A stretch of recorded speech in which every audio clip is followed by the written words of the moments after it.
तालों में नैनीताल और नैनीताल में है लोकसभा का चुनाव पहले चरण में। क्या सोचती है यहाँ की जनता, क्या है यहाँ के मुद्दे, हम जानेंगे यहाँ के स्थानीय लोगों से, समझेंगे कि आखिरकार लोकसभा के चुनाव में किन मुद्दों पर वोट करेंगे। क्या नाम है आपका? हरिचंद भट्ट। भट्ट साहब नैनीताल से हैं? नैनीताल से। क्या लगता है, लोकसभा का चुनाव है, प्रकाश जोशी खड़े हैं कांग्रेस पार्टी से, अजय भट्ट खड़े हैं भारतीय जनता पार्टी से, रक्षा राज्य मंत्री भी हैं। क्या लग रहा है नैनीताल की जनता किस मुद्दे पर वोट करेगी इस बार? मुद्दा क्या है? शांति है, व्यवस्था, कानून व्यवस्था मेन चीज़ है। सही है यहाँ की उत्तराखंड की। अच्छा, हाँ। बेहतर हुई है। बेहतर हुई है। तो ये एक बड़ा विषय हो सकता है चुनाव में। हाँ। बीच में माहौल ख़राब था ना यहाँ, जिस हिसाब से कंट्रोल किया यहाँ बनपुरा कांड नहीं हुआ था हल्द्वानी में। बनपुरा कांड हल्द्वानी में गया था वहाँ पर। हाँ, तो उसे अच्छा ढंग से कंट्रोल किया सरकार ने, तो हो सकता है वो बड़ा मुद्दा हो। कानून व्यवस्था का मुद्दा बड़ा मुद्दा। आपका नाम क्या है? राम सिंह बिस्ट है मेरा नाम। अच्छा, बिस्ट साहब कहाँ, नैनीताल से हैं आप? नैनीताल से। क्या करते हैं? नाव चलाते हैं। नाव चलाते हैं। हाँ। नाव चलाते हैं, नैया से लोगों को पार लगाते हैं। राम जी भी नैया से पार गए थे।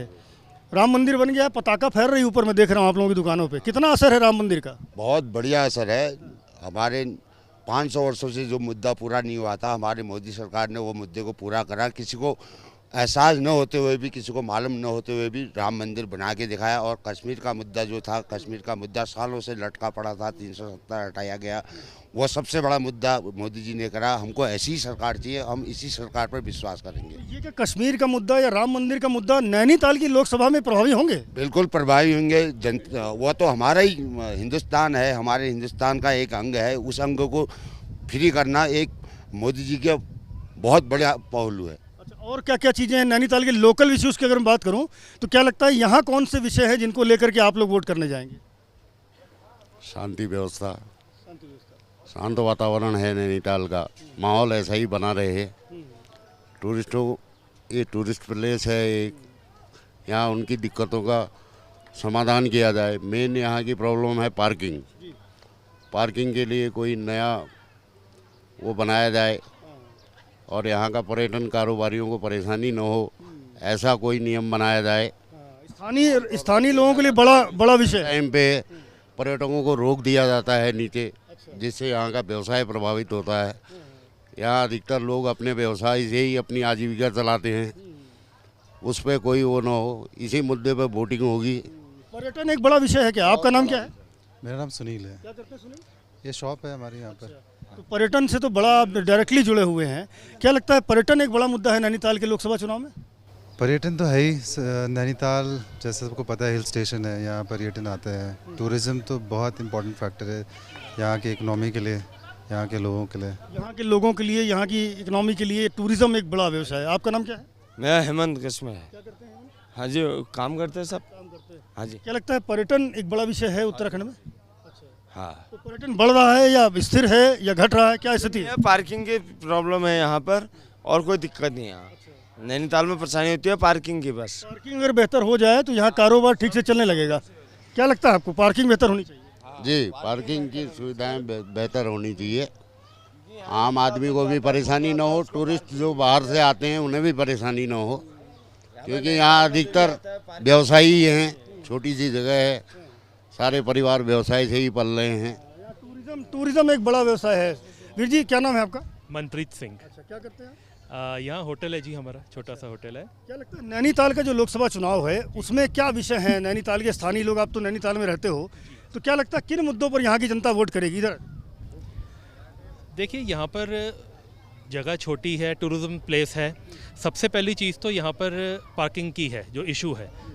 जो भी पार्किंग का इशू सॉल्व करेंगे, मुझे लगता है कि सबसे पहली बात जो है, और बाकी साफ़ सफाई हर चीज़ है, मेन पार्किंग का इशू है। क्योंकि टूरिज़्म कोई पहल सरकार की ओर से की गई कि यहाँ पार्किंग बेहतर की जाए, ज़्यादा लोग यहाँ पर आ सके, टूरिज्म बढ़ सके यहाँ का? सरकार अपने लेवल पर अभी उनकी प्लानिंग्स चल रही हैं, बातचीत चल रही है, पर अभी जिसे कहते हैं प्रैक्टिकल रूप में अभी चीज़ें उतना सामने नहीं आ पाई हैं। कोशिश चल रही है सरकार की, सरकार सजग है इस बात के लिए। तो अब देखते हैं जैसा आगे वक्त आता है कब तक चीज़ें प्रैक्टिकलिटी में आती हैं। यहाँ के लोगों से बात करी तो उनका ये कहना था कि यहाँ के लोकल मुद्दे तो चुनाव में प्रभावी रहेंगे ही, इसके अलावा कश्मीर से जो 370 धारा हटाई है, राम मंदिर जो बना है, इन चीज़ों का भी यहाँ के लोकल चुनाव में असर पड़ेगा। ऐसा दिख रहा है कि उसका असर पड़ेगा, और पड़ता दिख भी रहा है जी। ये नैनीताल के लोग हैं जिनका कहना है कि पर्यटन यहाँ का बड़ा विषय है, चूँकि यहाँ की जो स्थानीय जनता है उसका जीविकोपार्जन का साधन पर्यटन है। अगर पर्यटन बेहतर होगा, पर्यटन को बेहतर करने वाली सरकार होगी तो यहाँ के लोगों के लिए बेहतर स्थिति होगी। आपका नाम क्या है? मेरा नाम पान सिंह। क्या करते हैं पान सिंह? यहीं पे खाली व्यापार करते हैं। अच्छा, हाँ। पर्यटन की बात ज़्यादातर लोग यहाँ कह रहे हैं कि यहाँ का पर्यटन बढ़िया होना चाहिए, यहाँ टूरिस्ट के लिए व्यवस्थाएं सुविधाएं अच्छी होनी चाहिए। आप भी ऐसा इत्तेफाक रखते हैं इस बात से? सुविधाएं ऐसा आज से 90 के दशक में देख लीजिए, यहाँ पे इतनी यही पार्किंग थी, यहीं पे फ्लैट्स में इतनी गाड़ियाँ, इतनी आपकी बसें और ये चीज़ें, सारी चीज़ें यहीं पर लगती थी। छोटी छोटी पार्किंग है, कुछ व्यवस्था करके प्रशासन, आज कोई नया अधिकारी आता है वो कुछ टाइम बाद ट्रांसफ़र हो जाता है उनका, उनकी भी अपनी मजबूरियाँ हैं, वो उस वजह से मेन समस्या जो है पार्किंग की समस्या है यहाँ पे। पर्यटन और पर्यटकों की बात हो रही है। भाई साहब, मैं यहाँ लोगों से बात कर रहा था, यहाँ के लोकसभा चुनाव का मिजाज समझ रहा था, किन विषयों पर वोट पड़ेगा। आप मुझे टूरिस्ट नज़र आ रहे हैं, क्या नाम है और कहाँ से आए हैं? छत्तीसगढ़ से आए हैं और शेखर अग्रवाल मेरा नाम है। अच्छा, अग्रवाल साहब, क्या लगता है, आप तो टूरिस्ट हो, यहाँ के लोगों का कहना है कि टूरिस्ट के लिए सुविधाएं बेहतर की जाए, यहाँ पार्किंग ज़्यादा बनाई जाए, ऐसी सरकार अगर बनेगी तो इनके लिए फ़ायदा होगा। आपको क्या लगता है? नेचर खराब हो जाएगा ना यहाँ का, ज़्यादा पार्किंग होगी, ज़्यादा टूरिस्ट आएंगे, जगह खराब हो जाएगी। सिंपल सिटी ठीक रहती है, टूरिस्ट तो सब जगह जाते ही हैं, विकास तो हर गवर्नमेंट करती ही है, लेकिन थोड़ा सा विपक्ष भी रहना चाहिए, एक आधे सीट कांग्रेस की भी आनी चाहिए। बीजेपी अच्छी है, काम अच्छा कर रही है, लेकिन सारा का सारा केवल बीजेपी कर देगी तो कांग्रेस क्या करेगी? तो थोड़ा सा एक आध दो सीट दो, वो भी यूँ बोले कि मैं कुछ करूँ, तो बीजेपी को भी आना चाहिए।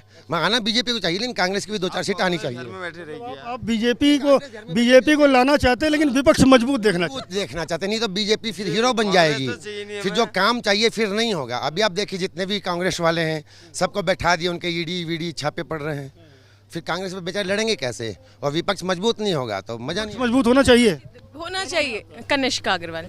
हाँ, विपक्ष मजबूत हो जाएगा तो एक तरफा लड़के मज़ा नहीं आएगा ना, थोड़ा सा इंटरेस्ट होना चाहिए। लाइक कांग्रेस को भी थोड़ा सा स्ट्रांग होगा तो बीजेपी को लड़ने में और मजा आएगा। जीतती तो बीजेपी है।